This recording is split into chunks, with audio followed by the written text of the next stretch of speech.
पश्चिम बंगाल के चुनाव में नंदीग्राम चुनाव को प्रभावित कर सकता है तो असम में 50 लाख कुली वोटर चुनावी गणित गड़बड़ा सकते हैं। जायजा लिया संवाददाता प्रतिमा मिश्रा ने। आपको बता दें, असम में भी अगले महीने चुनाव होने हैं। असम में कुली परेशान हैं, असम में कुली बेहाल हैं और चुनाव आने पर यही कुली बन गए हर दल की जान है। असम में कुली सामान ढोने वालों को नहीं बल्कि चाय बागान में काम करने वाले मजदूरों को कहा जाता है। और इस बार असम के इन्हीं 60 लाख कुली पर टिकी है मोदी और राहुल की निगाह। असम के 60 लाख कुली तय करेंगे अगली सरकार का भविष्य। लेकिन इनका हाल क्या है, इनके अरमान क्या हैं? मोदी या राहुल के लिए इनके मन में क्या विचार हैं? देखिए, कुली का किंग कौन? असम अपने आप में एक मिनी इंडिया, भाषाई और सांस्कृतिक विविधता से भरा राज्य। देश के नक्शे पर पूर्वोत्तर के 7 राज्यों में शामिल है असम का नाम। यहाँ इस साल विधानसभा की 126 सीटों पर चुनाव होना है। 4 अप्रैल और 11 अप्रैल को मतदान होना है।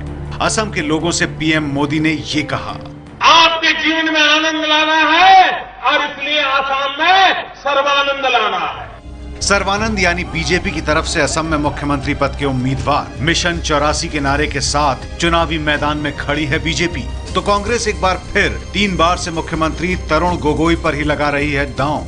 खून बहता था, लोग मारे जाते थे और कांग्रेस पार्टी ने इस प्रदेश में शांति लाने का काम किया। शायद ये हमारी सबसे बड़ी सफलता है।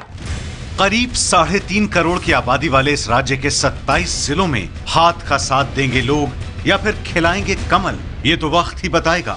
लेकिन असम के करीब 60 लाख में से ज्यादातर वोटर आज किस हाल में अपनी जिंदगी जी रहे हैं, ये आपको दिखाएगा एबीपी न्यूज।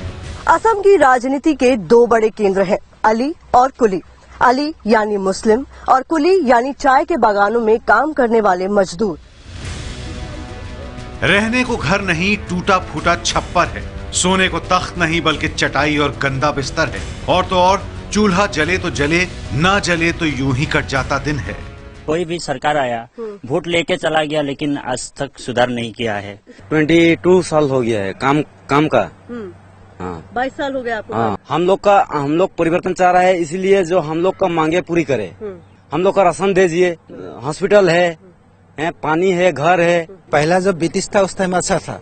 जब असम सरकार आ गया, जब भारत सरकार बदली हो गया, असम सरकार स्टेट जो आ गया, तो स्टेट सरकार हम लोग को पूरा खराबी कर दिया है। चाय के शौकीन अंग्रेज करीब 150 साल पहले यूपी, बिहार, मध्य प्रदेश, पश्चिम बंगाल, उड़ीसा जैसे राज्यों से बड़ी संख्या में लोगों को मजदूरी के लिए असम लाए थे। इन्हें कुली कहा जाता था। आज भी उनको सामाजिक प्रतिष्ठा, जो मुख्य जो असम की जो मेन स्ट्रीम है, उसमें उनको दोयम दर्जे की स्थिति प्राप्त है। आज भी उनके प्रति कुली की मानसिकता है।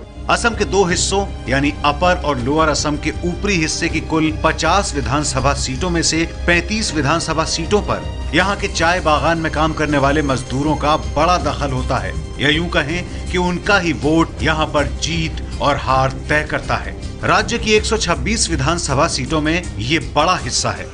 जितना मोदी सरकार को करना चाहिए था उतना कर नहीं पा रहा है। स्टेट गवर्नमेंट पूरा व्हाइट एलिमेंट जैसा हो गया है। यहाँ का जो वाटर रिसोर्स डिपार्टमेंट है वो कुछ कर नहीं पा रहा है। मतलब जितना पैसा आता है पूरा पैसा खत्म कर दिया है। चाय बागान में काम करने वाले मजदूर परंपरागत तौर पर कांग्रेस के वोटर रहे हैं। साल 2014 के लोकसभा चुनाव में अपर असम की 4 में से 3 ऐसी लोकसभा सीटों पर बीजेपी ने जीत हासिल की थी, जहां अब तक कांग्रेस को हरा पाना लगभग नामुमकिन था। और यही वजह रही कि तेजपुर, जोरहाट, डिब्रूगढ़ जैसी सीटों पर जहां से केवल कांग्रेस जीतती रही थी, वहां बीजेपी का कब्जा हो गया।